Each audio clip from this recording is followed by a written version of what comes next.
It's time for the Film Crickets with Jay Fortier, Chris Martineau, and Melanie Howerton. On this week's episode, I join the Crickets and we review the 1984 American supernatural comedy film, Ghostbusters. I ain't afraid of no ghost. Does it stand the test of time? Let's find out. Your Film Crickets are on now. Hey friends, and welcome to the Film Crickets. It's a podcast about the past where we revisit movies between 1980 and 1999 and decide beyond a shadow of a doubt whether or not these movies stand the test of time. I'm your co-host, Jay Fortier, along with my good friend, Chris Martineau. Hello, Jason. Hey, what's going on? And we have Melanie Howerton, also my good friend and co-host. How are you, Melanie? Good. How are you doing? Doing good. And today we have Steve Lavoie. He is the guy who does all the intros, as you heard, and he does also the Final Judgment music, theme. He does the voice anyway. And welcome, buddy. What's going on, man? Doing well. We're going to talk about Ghostbusters today. That's right. Yeehaw. Yeah. Good times. Who chose Ghostbusters? I did. Is this like Steve's? You did. All right. So I guess the question, and Steve, by the way, what are we drinking today, Steve?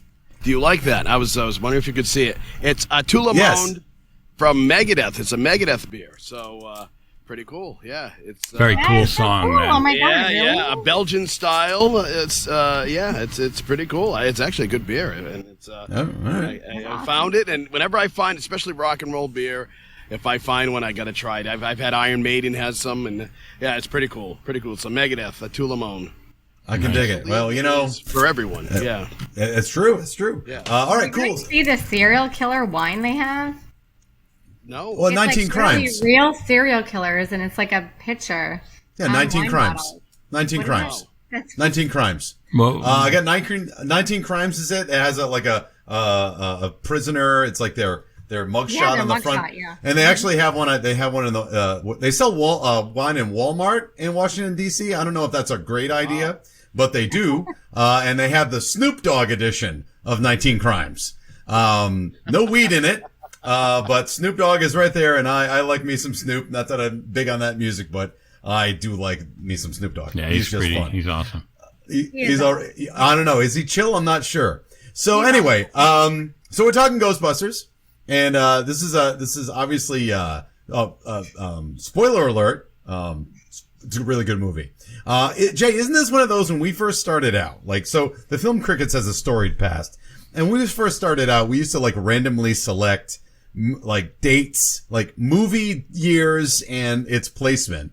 And I think one time we randomly got Ghostbusters, and we looked at each other and went, "Nah, Maybe. it's too good." No, you gotta Was it understand.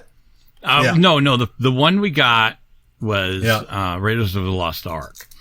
Right. And the thing was, Oh, it's not that we can't do it. We can. Yeah. But when we were first starting, Mm-hmm. it was almost like, wow, the debate or the speech about this is going to be, to sum it up, it's going to be like, what'd you like about it? Everything. What didn't you like about it? Nothing. Okay. Nothing. That was the Film Crickets, everybody. Yeah. It felt like there wasn't going to be much, like covering it. Like it was just, I don't know. So we were like trying to avoid.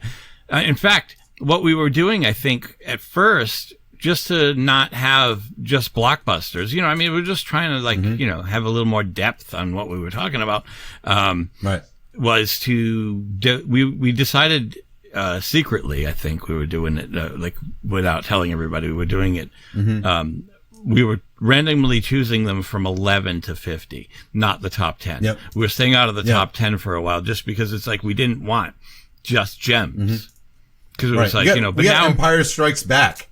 We got Empire Strikes Back once. Wow. Like, what are you going to say? It's like the best Star Wars movie of a multi-billion-dollar franchise. I think I don't know.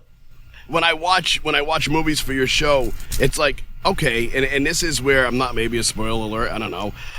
This movie, I remembered it, I liked it, but it's the whole thing is, does it stand the test of time? And that's where the twist comes in. It could be a great movie, but does it stand the test of time? So I think that's where, where Ghostbusters or some of these other films, we're not saying it's a bad movie or a good movie, whatever. Of course but not. Trying to figure out, does it stand the test of time? And that's where it's tricky. Sure. to be on this show, to be honest with you. Right. Oh, I agree. That's where the twist is, right? Because it isn't a matter of if it has a soft spot, whether or not it holds up. So let's get at it, right? So look, there's this movie. It's called Ghostbusters. I don't know if you know about it. It's about these four guys, that, they bust them ghosts. And, this has a storied past. I'm sure I know it's got some really interesting trivia. However, the question I want to ask is, has anyone, now usually I say when was the last time you saw this movie? Did anyone rewatch this movie before this showing? You guys did? All right, cool. Jay, you didn't? No, it was like a half. Yeah. I watched the first half, and chaos in my house was pretty high. And I was like, I don't need this. Like, I got it. Yeah, it's just... You should have just called the Ghostbusters. They could have solved your problem. Yeah. Right. No, but it was like, you know what? Listen, if it were something that I didn't know well, I would have found a way. I would have, had bloodshot eyes trying to do it. But it was like, no, I got this. This is easy. As far as remembering it all. Right, I was in the same boat. It was like, I know, I literally will watch this 4 times a week. When I was a kid, and I'll get into why. Like, I watched it so many times. So I'm not even going to start with that. I think like most people have seen it a lot, at least during Halloween. It's, it's kind of in high rotation during the Halloween season. I will say this before we get into the breakdown here. I never owned it. I only had a pirated copy, but it is the first movie I saw twice in the theater.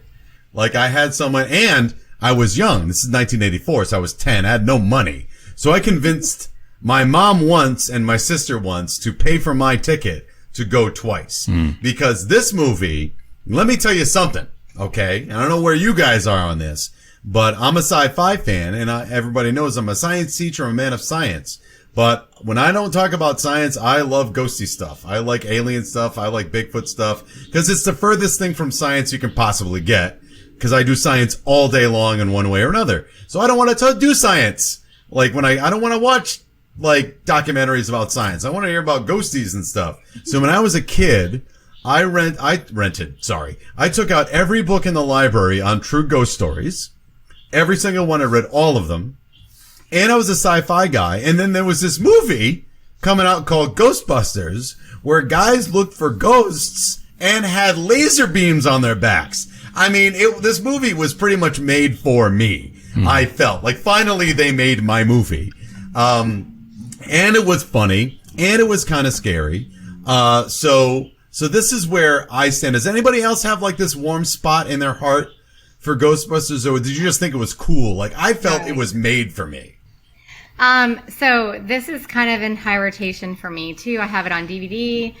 I've showed it to people that haven't seen it. So I kind of watched this, and I know it's sad to say, but probably as much as Gremlins. So I have that on DVD too. So both of them I kind of watch probably around the same couple times a year, 2 or 3 times a year. But I've always loved it, and I love the beginning of this movie with the ghost in the library. That just kind of gets you. Yep. So yeah, I love it. I definitely will always love it, I think. Okay. So it's just something you just found entertaining. Like, what is it about this movie that it's so, I don't know, it just hits on a lot of levels. Again, we haven't answered whether it holds up. I'm just talking about why it was such a phenomenon. Steve, where are you, like, do you just think it was cool, or am I the only one that was like, this movie is made for me when they were small? What do you think? I think it had action, but it also had that comedy. So I think I liked it as a kid because it was kind of an action kind of movie. Like, there was always something going on with the laser stuff, but at the same time, there were a lot of jokes. And maybe I didn't understand all the jokes as a kid either. I think there was some maybe adult humor in there as well. But it was funny, and it was just without being kind of like Star Trek, which is a little more serious. It had a little bit of that. So yeah, I mean, I thought it was cool. I don't know if it was like, oh my God, I got to be a Ghostbuster type thing. I can't, but it was funny, and I definitely liked it. Yeah. Steve, I'll tell you this, and Jay, before we get way off the rails here, I want to say this one thing, and if we'll hit the IMDb breakdown, because then I got 1,000 questions just came up in my head. But Steve, I gotta tag on to what you just said, because I was such a big like true ghost story fan back in the day. right? I told you I took out all the books that I could find. And I love the pictures that would be in the books of the little like people who look like, fog and stuff. And I'll tell you what, man, I watched this movie and here's Peter Venkman and he says, what are your credentials? And they say, well, I've got a doctorate in both psychology and parapsychology. And I went, you can go to school for this? Are you serious? I'm like, so for a while, and my sister was a psychology major at Rhode Island College. And I'm like, wait a minute, my sister's in psychology. And you can get a PhD in parapsych. I have got to do this. You don't know how disappointed I was when I became a little closer to college age. I'm like, wait, you actually can't get an advanced degree in parapsychology. That was such a bummer. You can be a hobbyist, but I was kind of crushed. It was like the reality coming back like, oh wait, you actually can't make money off of this. Well, that's kind of like how the lady was in Poltergeist. Sure. Remember her saying that? Yeah. She's like, she goes, oh, I feel embarrassed. She goes, you feel embarrassed. She was talking about how like her degrees and everything, this is not something that normal people go to school for. There's no degree for something like this. Yeah. Remember that? I was so bummed out. I think I used to tell people, like, what do you want to be when you grow up? And I think I said a parapsychologist because I just didn't know, like, it wasn't a thing. Well, it's one of those things. You can become an expert in the field, though, without having a degree. So if there are groups that people call upon when there are hauntings that they call upon these people and say, hey, come over, sleep, spend the night, spend the weekend, and tell me if you think this place is haunted. They don't have degrees, but it's something that they're very interested in, and they become their own experts at that point. Sure. Like Ed and Lorraine Warren. Yes. Well, I'm interested in a lot of things, but I don't know that I'm an expert. Jay, what were you going to say? Well, I was going to say a lot of people get disappointed when they look at all the islands down in the south and they go, where the hell is Kokomo? Yeah. I want to go to Kokomo. I know. I kind of go to Kokomo. Yeah. They didn't realize there was a made-up island for the Beach Those Boys damn song. Beach Boys. Well, I didn't actually fully get to answer the question either. Oh, go ahead. I'm sorry, Jay. Go. No, it's all right. One is the loneliest. No, but my thing is, I saw it on opening. I think I was opening weekend. It's like one of those things, like it's very close to the opening if it wasn't. And I really, really loved it a lot. Probably not to your level, to that where it was like all the time. But really, I think basically, and we'll cover it, but I think it's because it was such an original idea. Mm-hmm. Like, you know what I mean? It's really like nothing else was out there like this. Mm-hmm. And I'm sure, Melanie, I don't know if you got this as trivia, of what its origin was supposed to be. I do. Okay. So we'll cover that too. And actually, I feel the same way. I was going to say that if you think about all the movies that you've ever seen, there's nothing that was ever like this. Like literally nothing. And there still isn't, except for the remakes. But nothing has ever been like this. And I do have a little thing about Dan Aykroyd. I remember actually doing some research on this actually before this show because I had watched Ghostbusters and I just wanted to learn more about it. And it was funny because it was before I did this. But Dan Aykroyd actually wrote the original script, which I thought was pretty cool. Because he actually was really creative. He actually wrote the original script for the Coneheads and everything when he was on SNL. Mm-hmm. But so he was really creative. But the reason why he wrote this was because his mom thought that she could actually see ghosts. Mm-hmm. And his dad, was totally innocent. He actually wrote a book of history of ghosts. Mm-hmm. And so he was kind of brought up with this, life. And his grandfather believed in mediums and everything. And like his whole entire family believed in this and kind of brought him up in this way. So when he wrote this original script, he wrote it in mind with John Belushi, which is one of his best friends. And it was supposed to be much scarier and a little bit darker. And they were supposed to be in space and going through different time zones, fighting different paranormal ghosts and different paranormal things. And so when John Belushi died, he had Ramis come in, if I'm saying that correctly. Yep. And he hired him, and they kind of rewrote the script, and they wanted to do it in New York and make it a little bit more realistic. And they put all that humor into it. And Dan Aykroyd loved things like from the 20th century as Abbott and Costello, meet the ghosts and the monsters and all that kind of thing. So he kind of thought that was cute to kind of bring a little bit of scary in with the comedy. And they just kind of went back and forth, kind of rewriting the entire thing, and came up with this, which was amazing. And it was really one of the most successful films of the 80s. And the song also was like a #1 hit at the time. So they did a pretty good job. They had a $30 million budget, which was insane to do this. And the special effects was like huge back then. Huge as far as how much money they spent for everything. But yeah, he kind of was the creator of all of this, and I never knew that Dan Aykroyd actually wrote the original script, and I thought that was pretty cool. And the Stay Puft Marshmallow Man was actually, even though he was going to go through different time zones, he still wanted, that was still in his original script, the Stay Puft Marshmallow Man. The big final boss was always the Marshmallow Man. All right. Well, let me just add real quick. I'm thankful, not that, I'm not saying I'm thankful that John Belushi died, but thankful I want to make sure that's clear, that I'm thankful that it evolved from that awful idea about going through time and space. Like, you know what I mean? Like, that wouldn't have been nearly as interesting. I don't think it would have been as successful as it is now. And it wouldn't. I can pretty much guarantee it probably wasn't going to hold up. No, probably not. So you're right. You're totally right. Yeah. So it seems like a pretty convoluted story that would be very difficult to put in one sentence, but I do think it's time for the IMDb breakdown. So let's hit it, Jay. What we got? It's time now for the one-sentence synopsis from the IMDb. 3 parapsychologists forced out of their university funding set up shop as a unique ghost removal service in New York City, attracting frightened, skeptical customers. The film crickets are on now. I hope you will be lucky, and I hope you enjoy the show. What happened? I think the tape got stuck inside the. I know. It got jammed, like it got eaten by the magnets. I think they thought there was some backmasking, like some Beatles. What's that, Steve? You believe in them now? I'm blaming the ghosts. It's the ghosts, yeah. Yeah. Can we please do Beetlejuice one day, all 4 of us right now? Sure. Please do Beetlejuice one day. That'd be something. And Steve, I want you on that one. All right. I don't have as warm fuzzies about that one, though. Okay, you know what? I'm sorry. You can cut this out. But literally, she's gonna fucking kill me now. There's plays and college plays and all this shit about it. It's huge. No. I just don't like it that much.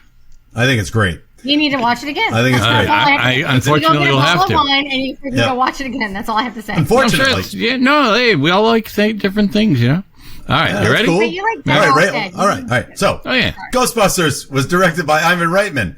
The writers are Dan Aykroyd and Harold Ramis, and Rick Moranis has an uncredited role to this movie. It stars Bill Murray, Dan Aykroyd, Sigourney Weaver, Harold Ramis, Rick Moranis, Annie Potts, William Atherton, Ernie Hudson, David Margulis, and a host of others that I will not get to. And before I get any further, Sigourney Weaver is the best. If you've ever listened to any interview with Sigourney Weaver, she seems super down to earth. She's really ballsy. I love her in everything.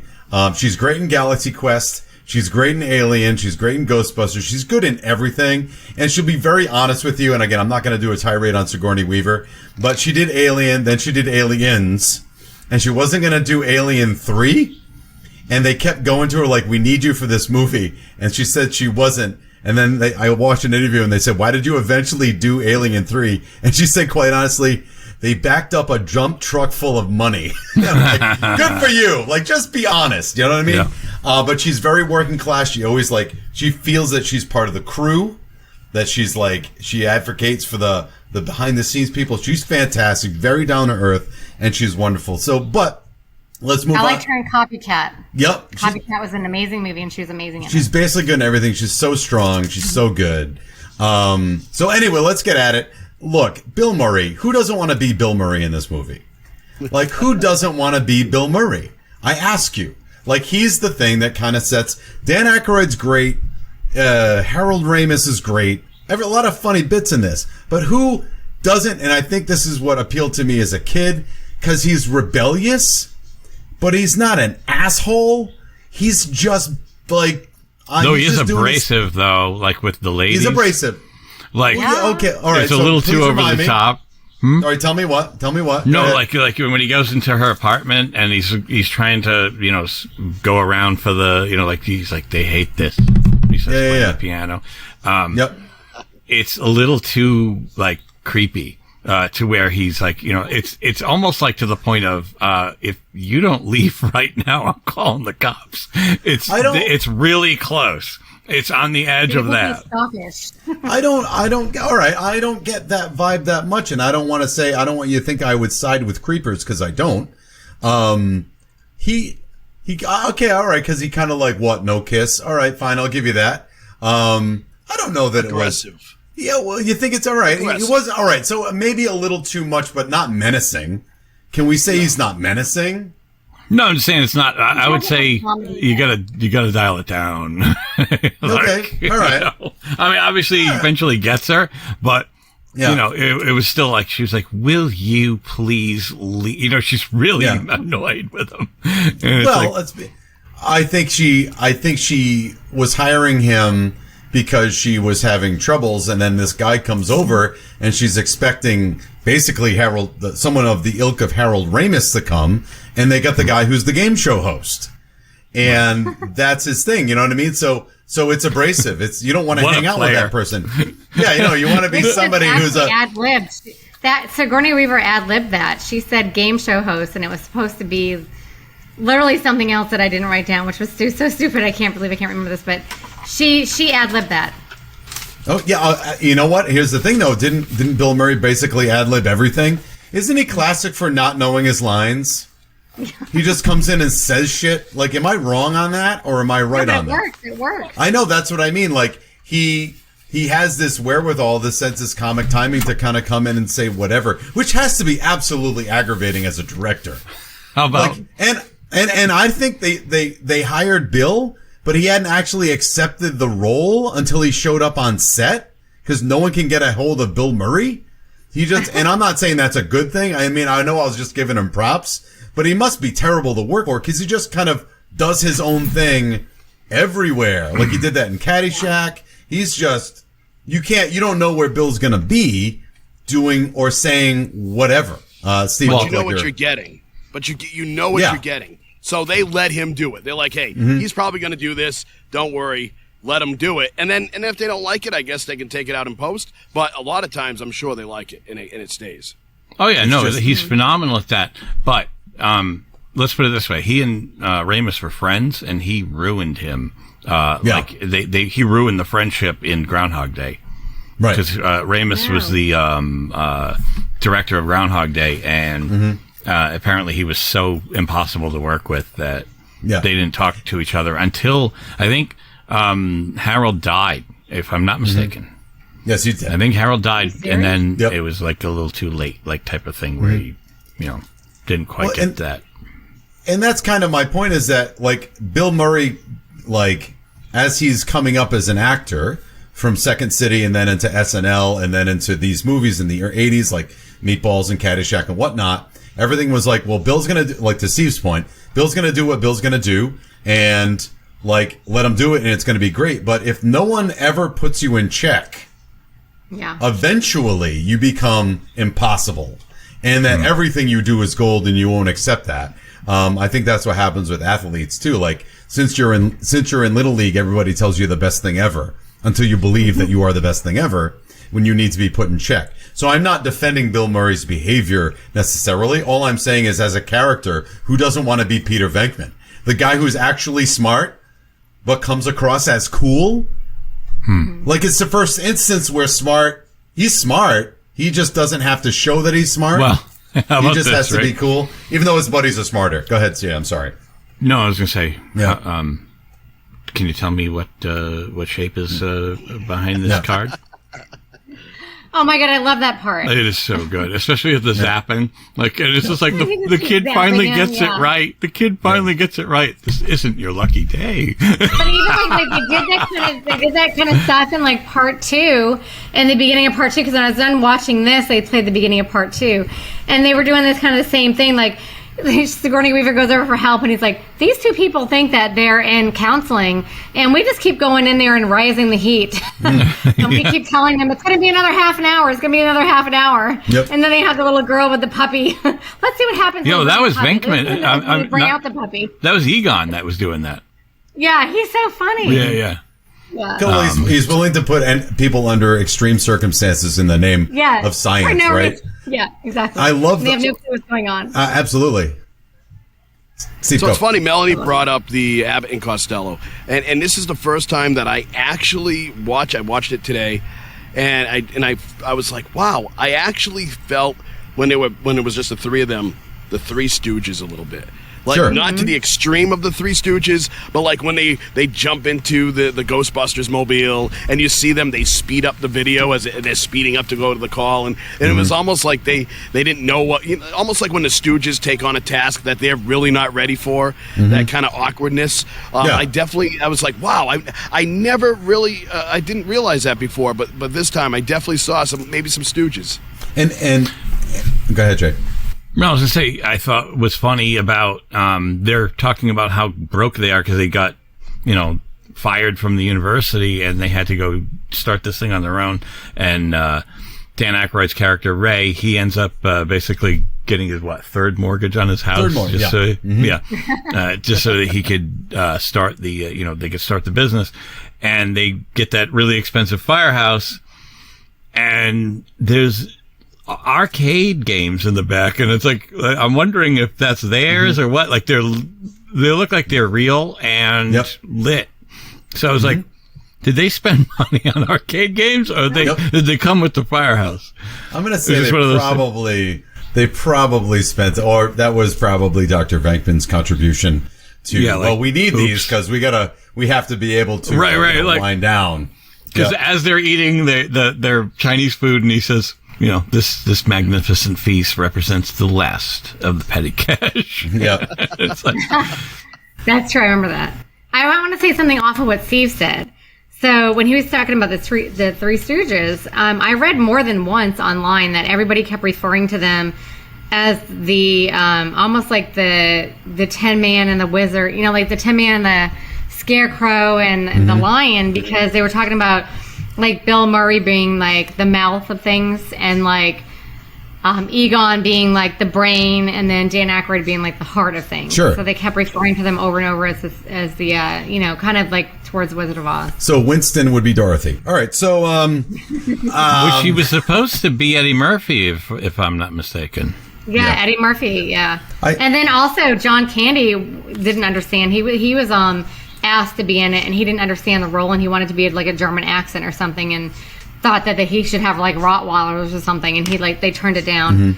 And then for the role of Sigourney Weaver, Daryl Hannah, Denise Crosby, and Kelly LeBrock and Julia Roberts auditioned for that. No. Apparently Sigourney Weaver went in there, and they didn't think that it was going to be her because she was always so serious in movies, but she jumped on the couch and started acting like she was a dog. All right. So that'll do it. They, How great is Rick Moranis? Wow. Oh, sure. Oh, perfect. He what a role. Nailed it. He kind of did, and you wonder, like, again, this poor guy, kind of just keeps getting shit on. Like, the poor guy, like, he doesn't know how to make friends. He's so good though. I know, he did such a good job, and you kind of feel for him. He finally gets lucky, but it's when he's possessed by a demon. I mean, that's terrible. I love his he's introducing people in the party, and he's like, yeah, they only have 50. I don't know what it was. I'm like making stuff up, but he was like, $15,000 left on their mortgage, so they're good. This is like this is why I invited clients instead of friends. That's such a great line. Because it's a tax deduction. I know, but that's he said that out loud. I know. No, he says it out loud and then justifies it by saying, "Hey, did you have any of the brie or whatever it is?" Like, do you think it's too warm in here for the brie? Right, but he doesn't even understand, like, the people in the room, he doesn't even understand, like, that's kind of an insult. But he's By the way, yep. The woman he dances with at the party, Yeah. You guys know who she is? It's Casey Kasem's wife. Casey Kasem's wife. No yeah. way. Oh my God. Are you serious? Oh my That's God. so funny. And I love it like Cheers. I love the rambling that he does. It's like, oh, Dan, it's you. Oh, I thought it was the drugstore. Yeah, ordered some more vitamins. You shouldn't have your TV on that loud, so I put mine on. It's like just a random thing keeps going. Sounds just like him. Oh my God, that's so good. And Sigourney is saddled with the responsibility of having somebody that you have to encounter every day, but you know that person, you've been stuck in a conversation with that person just won't stop talking, but you have to see that person every single day.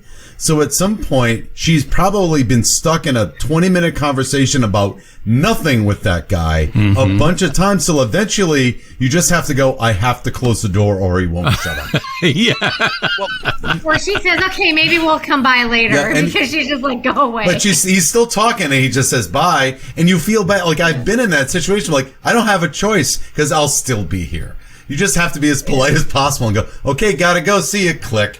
And it's like... But- bit of a stalker because he has a room full of people, and yet he knows the minute she walks by his door, he just opens it up like, what, are you just turning your back on all your guests? And you're like, oh, she should be here any minute. I'm just, oh, there she is. How does he always know? I thought the same thing. Every time she comes home, he knows exactly when she's coming. What is he, just staring through a peephole? I don't... The whole time waiting for her to come home? I don't know that it's creepy as much as it's kind of... creepy. No, I'm not saying it's not creepy. What I'm saying is I don't necessarily think he's looking through the peephole. I think it's just like comic omniscience. Like, what's the worst thing that could happen to Sigourney Weaver right now? She doesn't need to see him right now, but he's going to be there. He's like Lenny and Squiggy. That's it. Like, he's Lenny and Squiggy. They're going to show up at the worst times when you don't want to talk to them, and she just doesn't want to be rude, but she's got to be rude because you can't engage. You can't engage with him because he'll keep going and going. And he keeps going and going and going with the people in his apartment too. I would say that's a situation. Okay, quick. I got a question now. Sorry, Jake.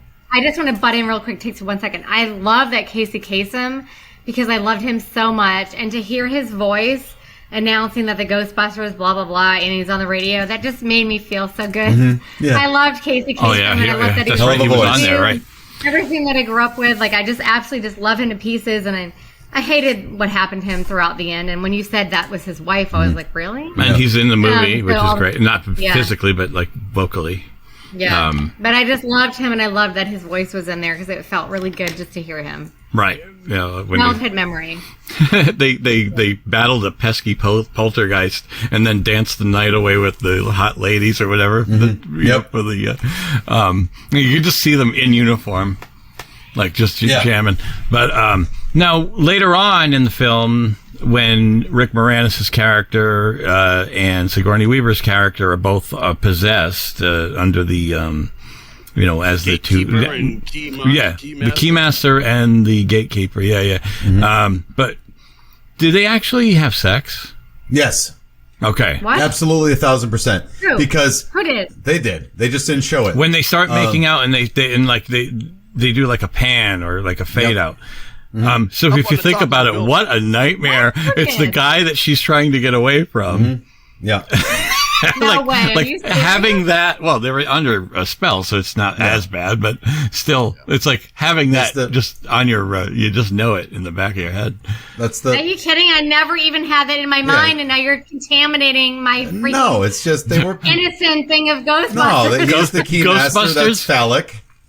The Keymaster is phallic and the Gatekeeper is vaginal, and therefore Jesus when they Christ. get together, Wow. yes, that's the whole deal. Wow. Welcome the to deal. welcome to the Film No, Crickets. I want to know that. Are you serious? Yeah. Welcome to the Film Crickets. Currently, once again, with Jay and Chris. She's like, I'm out of here. I don't want to know that. No, I don't wanna know Ghostbusters has an if you have- asterisk next to it now for Melanie. If you have the No. spare key, that's like a threesome, yeah. No, this is not in my mind. Nice. Hey, you know what, Melanie? I have an idea. It's a trick, okay? When I love a I heard, movie, I know I'm so weird. Like, I can watch horror movies and Halloween and somebody stabs somebody, but every time there's any kind of a sexual like part in a movie, I'm like, just fast forward it. I'm like, I'm so bad about well, stuff like that. I'm like, I have a trick for you. When I love a movie and I hate the sequel, I pretend the sequel doesn't exist. Yeah, that's all. Like, it's like... Okay, so I'm not going to even remember. I hate that you just told me that. Well, yeah, but you can choose not to accept it. Why would you think that, though? I don't understand. because Why it's a would you think ritual. that? It's a ritual. Right. And he said, In shit, your well, own no. mind. And Melanie, when she's trying to seduce Bill Murray, and she says, I want you inside of me, and he says, I think there's enough people in there right now, Yeah, because she's looking to copulate the ritual to bring Gozer the Gozerian in, and it has to be a flesh ritual. So she thinks he's the keymaster. That's why she wants to have sex with Bill Murray. This is going to be a whole other show. We're going to have to we're going to have a whole other show, the therapy of Melanie, with Ghostbusters. Okay. So. I want to know that. All right. So, you know what? Here's the other thing. I mean, this movie it's a PG movie because it had not, it came out in the summer of, it came out in, June of '84.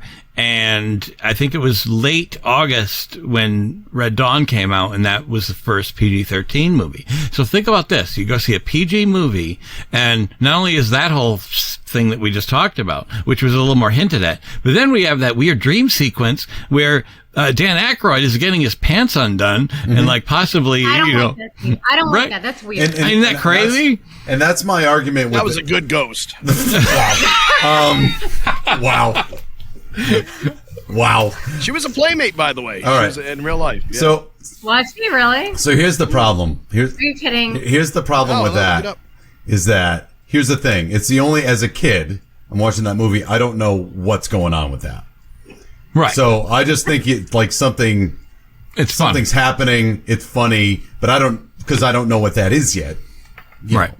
So I never remembered that part until I watched it. And then you watch it now and it's the only scene that's kind of like regrettable, in my opinion, because it doesn't do anything for the movie. It's dumb. Exactly. And from what I read, the original 100%. premise was them going through time, busting ghosts, and like that scene was supposed to have happened when he went back in time, which is stupid. Like, it's a stupid idea. So the fact that they took a stupid idea and they filmed something that was linked to that original kind of dumb premise and put it in the movie for a cheap laugh is dumb. Like, that's just dumb. So that's my only grief. Like, when you first see it, like, it's the only scene where I go, that's just stupid. Like, that's stupid. I thought that too. Like, it doesn't have anything to do with anything in the movie at all. No. And I read something about that, and it was supposed to be, I guess, like a much larger scene. Yeah. And I don't like that either. I think it's weird because a lot of kids have watched that movie, and it's like a big kids movie. So I think it's weird that that's in there to begin with. Right. But I'm also weird about stuff like that. Like I said, like I haven't even watched Game of Thrones because I watched like a half of an episode, and I was like, no, I don't need to see. Yeah. I don't need to see. I can't handle it. I can't see it. I'm in the same boat. I'm not a prude, but it's like, Right, me too. it doesn't, it's like, what does this have to do with anything?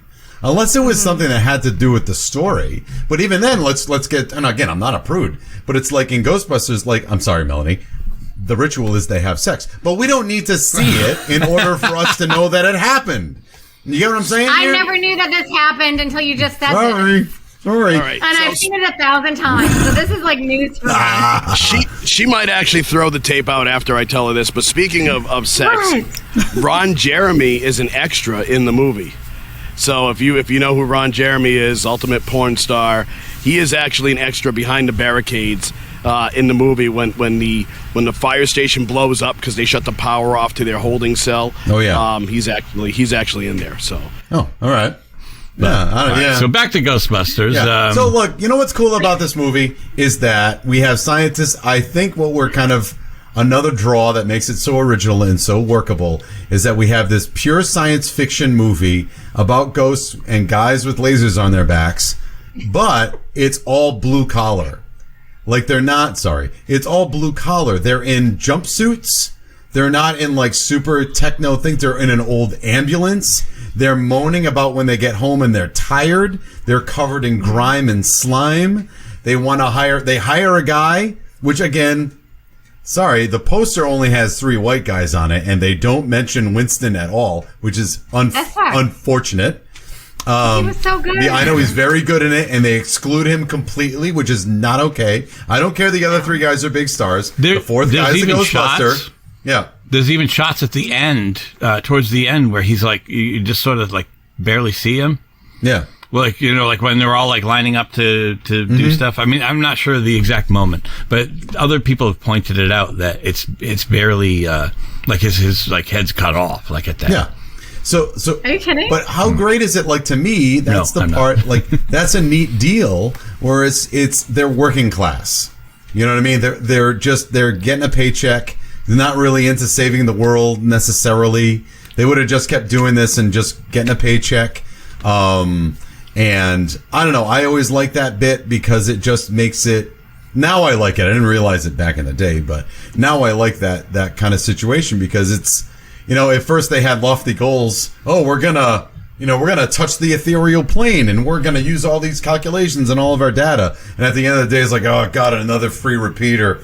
You know what I mean? I don't know. I think that's an original idea, much better than spacemen and time travel and all that, which was the original thought. I don't know. Anybody? And they're innovators. I mean, they made a business out of a business that didn't exist. Mm-hmm. Yep. So they really made something and said, okay, we think there's a need here, and they just went out and obviously he put his mortgage on the line and everything else to make this happen. So it's kind of cool how they were just like, hey, let's do this, and it was kind of unheard of, and people didn't even take them serious at first. Right.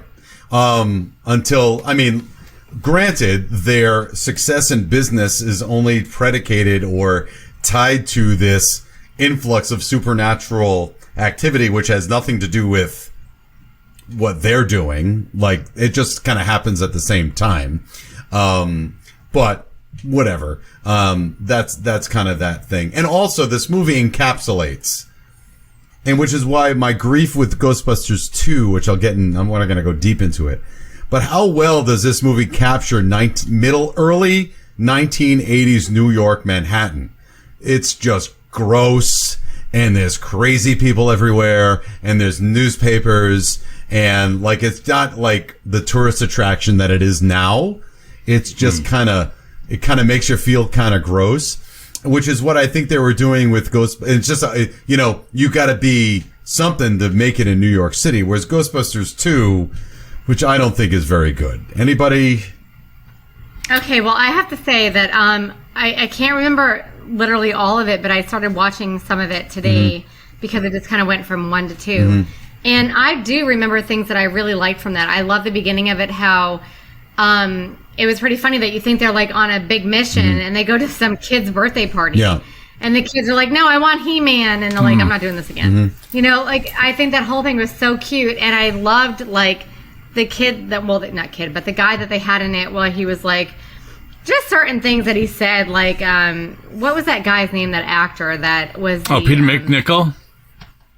Is he the one that was, like, in charge of, like, the paintings and everything, and he got possessed? Yeah. Oh. Peter McNichol. That's Peter McNichol. He did such a good job, and I literally loved him, like, when he was sitting there saying, oh, where's the baby? Woo! And, and then he was like, he goes, oh, he's sleeping. Oh, and I wooed. You know, like, I just remember so many cute parts in that movie. I liked that movie. I really did. I liked it a lot. I think I need to rewatch it. I think my grief with that, and this kind of links to what I was saying a moment ago about how this... They make fun of it, though. They make fun of themselves in the movie, so I think you would like it. All right, no, I'm okay with that. I think my issue is when, like... New York is New York, and it's hard to live there, at least back in the day. And the end of Ghostbusters 2, they're saying that the reason everybody is so mean in New York is because of slime underneath it. And the way that you get New Yorkers out of that is to give them a symbol to root for, which is a giant walking Statue of Liberty. I think that just goes a little too far. I don't know. Like, I don't think that's going to make people like suddenly just start running. Yeah, that's what I mean. I don't think people are going to start suddenly loving New York City just because they see a giant. In fact, yes, it would cause more fear than anything else. I don't know. Trampling each other. Really, Chris, I love you because you're not just scientific, but I also think that you definitely would have been an amazing psychology professor. What? Me? Or I try. 100%. And it's funny because my kids absolutely love that, and they're going to school for that. So majoring in that. And so every time I hear you talk, you're going to more psychology and how people think about things.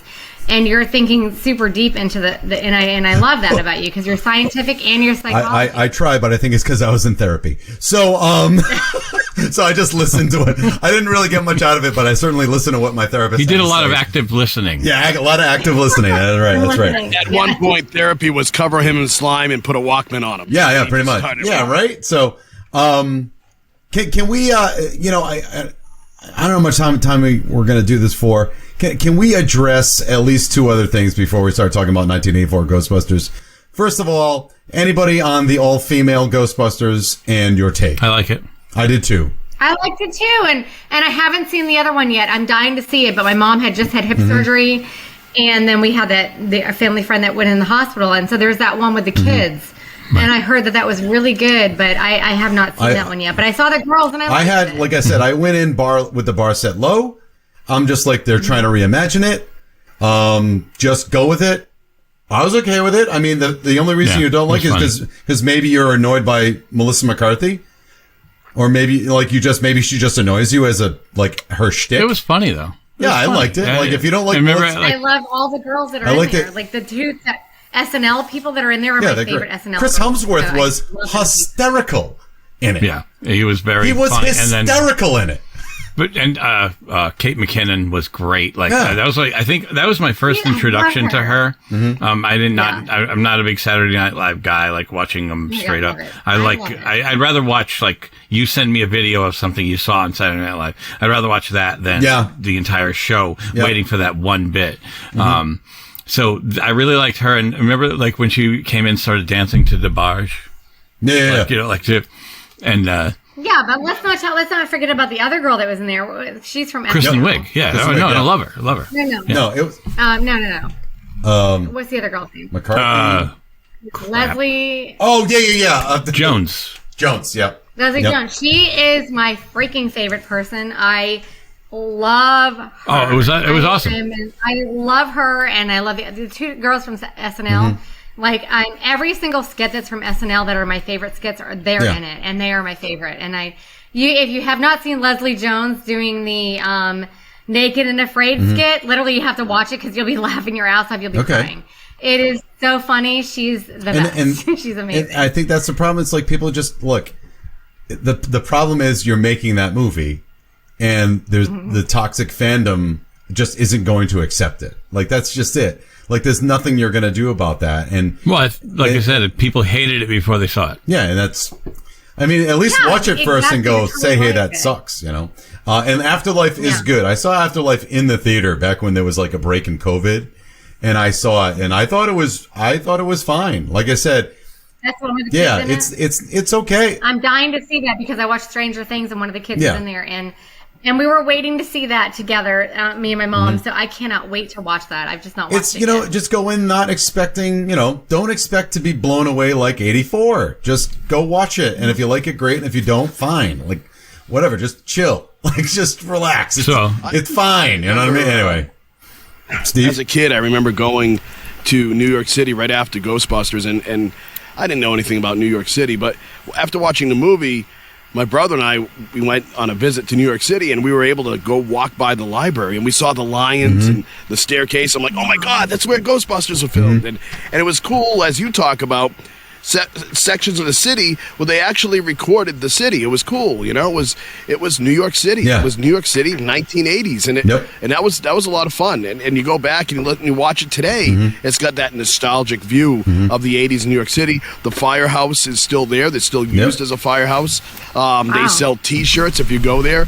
It's Ladder 8 of FDNY, and you can go in there, and they even have some the Ghostbusters signs are still in the firehouse, and pretty cool. And if you read online, a lot of people will go there, and they say that they're super cool to people to check it out and buy a T-shirt. So people still stop by that station. But I just think they really encapsulate grimy New York City and it takes a special kind of person to live in New York in the middle 80s. It's a special kind of person now. I'm not that kind of person.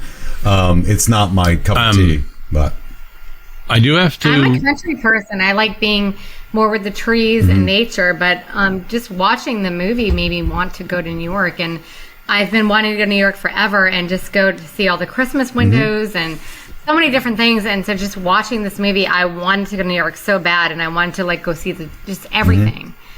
So it made me want to go there. I think New York is a pretty cool place. A lot of cool things happen there.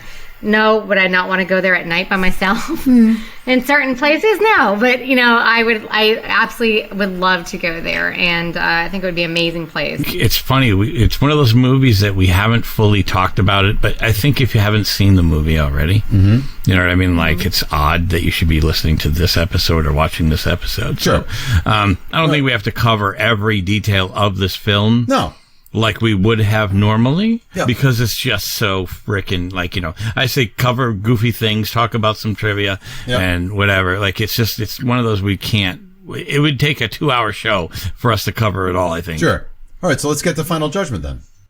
It's time now for Final Judgment. Are you ready to rubber stamp this bitch? Here's the Final Judgment. All right, now it's time for Final Judgment. Up until this point, this has all been opinion, but now opinion becomes fact, and we set in stone the answer to the question, does this movie stand the test of time? Cool. Let's start with Steve. Steve! All right, so the way I look at it is this. Real quick, when I was in high school, we went to this haunted cemetery, and there's some people don't believe in ghosts and spirits, and there was a book like you talked about earlier, Chris. It was New England's top haunted cemeteries, and it was over by where you used to live, and it was in the middle of the woods. Oh, yeah. These guys went out, and I didn't do it, but it was an old town that was deserted, and all there is, they say if you get into the cellar holes, you might hear stuff. We went into a cemetery. There was a few tombstones. I didn't do it, but some guys had kicked over one of the tombstones. I don't like doing that. But when I had a flashlight, it was the middle of the night, and when I went to go look I wanted to just see what the writing on the tombstones were, my flashlight died out of nowhere. So Okay. I could not see any of the writing on the tombstone. Now, it could be coincidence, but, you hear all these stories, and so I think that if you're talking about spirits and ghosts, I think that there will always be. I don't think it will never go old. I don't think it will. I think it's a topic that will be with us forever. Sure. I think this is a comedy film more than it's a scary film. It has some scary parts. So for some people, this might be just. It's like when you have a chip that's spicy, but it's not too spicy. For those who don't like it too spicy, it's just enough, right? Sure. Just to say you had something somewhat spicy. Yep. So you could play this with someone and say, hey, it's a little scary, but it's not really a horror film. And you're going to laugh probably more than you're going to be scared. So it's a film, I think, for a lot of people. It's a sci-fi film. So I am actually going to go out and say it does stand the test of time. Sure. I agree. Steve, this is my kind of gateway drug into horror movies because it was the first scary thing I saw on a big screen. And while I wasn't ready for it, it scared me, but I kind of liked it. So since I'm talking, I'll go quick, and I know we're under the gun a tad. I'm going to say the following. I'm going to say that it holds up because it does, I like what Steve said. It's content that I don't think will ever get old to anybody. Everybody has interest in this. The special effects are a little sketchy, but I'm going to go on a limb and say that if you look at the Movies That Made Us documentary on this movie was made in under a year, and even at the time they rushed the special effects. So there are certain shots in this that look crappy in '84. Even for 84 standards, because they had to get it done so quick. Like there's a composite of the hotel or the apartment building, and the top doesn't really fit with the bottom, and it just doesn't sync up. And there's a lot of things they did with basically shoestring and gum, but it still looks great. But there are certain things. So even for 84, the effects weren't great. You know what I mean? Empire Strikes Back looks 1,000 times better than this movie. I don't think that matters. I just think it's generally just good storytelling. I think it holds up, just for that reason. So you can't say the special effects don't hold up because they didn't hold up in '84. So So yeah, it holds up. That's where I'm at. So J or Mel, any, anybody? Any? No, Jay, do you want to go? Do you No, want go ahead. Yeah. Okay, so I always had some tidbits I want to add in if I didn't get a chance to do it. I'm going to say it holds up because if it didn't hold up, why do people keep trying to remake it? Yep. Do you know what I mean? Like, it's like, we've got the one with the girls and now we got the one with the kids. And so I definitely think it holds up. I think as far as the special effects go, the only thing, and obviously some things look a little cartoonish with the laser beams and all that, but that's what they had back then. The ghost in the beginning of the library, to me, was the scariest part. I was never scared with the rest of the movie, but I remember watching the beginning of that movie, and I thought that was the scariest part, and I thought that looked amazing, and I can't picture them even nowadays doing that any differently. It looks so good. I will say that they spent the hugest amount back then. It was just huge with special effects. I know it doesn't look amazing nowadays, but back then, one of the hugest percentages of their $30 million budget was spent on special effects. They actually had a special effects team that came in. And I want to talk about the Stay Puft Marshmallow Man because that was my favorite part. And if you go and look at that movie and you look at that end, nowadays you still couldn't do that any better. It was so good. I mean, they had, and I'll tell you how they did it because I just found this out. So they actually built a huge replica of New York with all the buildings, and it was a miniature. It wasn't miniature like this big. It was miniature like where if you put a suit on, the buildings were the same, 20 foot tall or whatever. So they had a guy in there, which was Bill Bryan. Mm-hmm. He put a huge suit on, and it was made out of foam. And parts of it were made out of inflammable foam. And then the legs and the arms were sculptured. And they had 3 heads that they used for different expressions when he was happy or sad or in shock or whatever. So, but basically they took the Ghostbusters and they put them up against a blue screen. And then they had somebody that was an amazing artist that was painting all these backgrounds and put a matte painting behind it, combined it together with the man who was walking in the suit. And it also took them a long time to figure out how they want him to walk. Do they want him to walk like Godzilla? Or do they want him to kind of swing his arms or whatever? And they ended up doing it more like a Godzilla type of walk. And with the guy in the suit with the huge miniature set, which was huge. I mean, way bigger than your houses in your neighborhood, was a miniature set with this guy walking down the street with a painting and the blue screen. They put this whole thing together. And if you look at that, there's no way they could do that any better. The gargoyle dog type scene that was kind of running down the street. Yeah, no, that was bad. Yeah, it's not good. For me, it was pretty bad, but back then that's what they had. So, and then everybody probably knows this by now, but when everybody was covered in all that, white stuff that was supposed to look like, the Stay Puft Marshmallow Man after he blew up, that was shaving cream. They dropped huge laundry bags full of shaving cream down on people. And one of the guys had said, "Is this going to hurt?" And they're like, "I don't know." So Maybe. anyway. That feels wonderful. And I thought it was pretty cool. Yeah. I imagine that burned your eyes. Then, yeah, so they did back then. I know this doesn't seem amazing for special effects, but they put more money in it than any other movie had ever put for special effects at this time, and they did an amazing job. They had a whole crew for this. One of the people actually worked on Poltergeist. Anyway.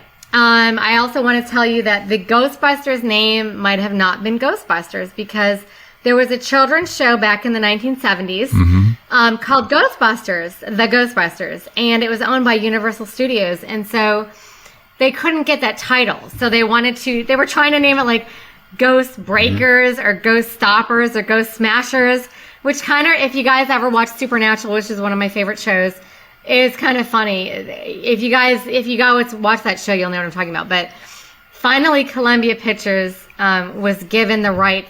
They bought $500,000 worth of the title and 1% of the film's profits to get that name, Ghostbusters. Or we could have had some dumb name. And then a couple of weird things. In the article, Dan Aykroyd wrote an article of quantum physics and parapsychology about an idea of trapping ghosts. And that's where he got the idea for this whole thing. He was very even though this is a comedy, he truly believed in all of this, and he truly believed that you could maybe trap spirits, and this is where he got the ideas, besides of his family, was from that book. And I just wanted to add, how weird is it that at the very end of the movie, when Bill Murray is kissing Sigourney Weaver, was that not an awkward kiss or what? I thought that was, you gotta go watch it. It was so awkward. She did not look like she really wanted to kiss him. It was just really weird. And where did she get all that marshmallow stuff on her head? Because when they pulled her out of that,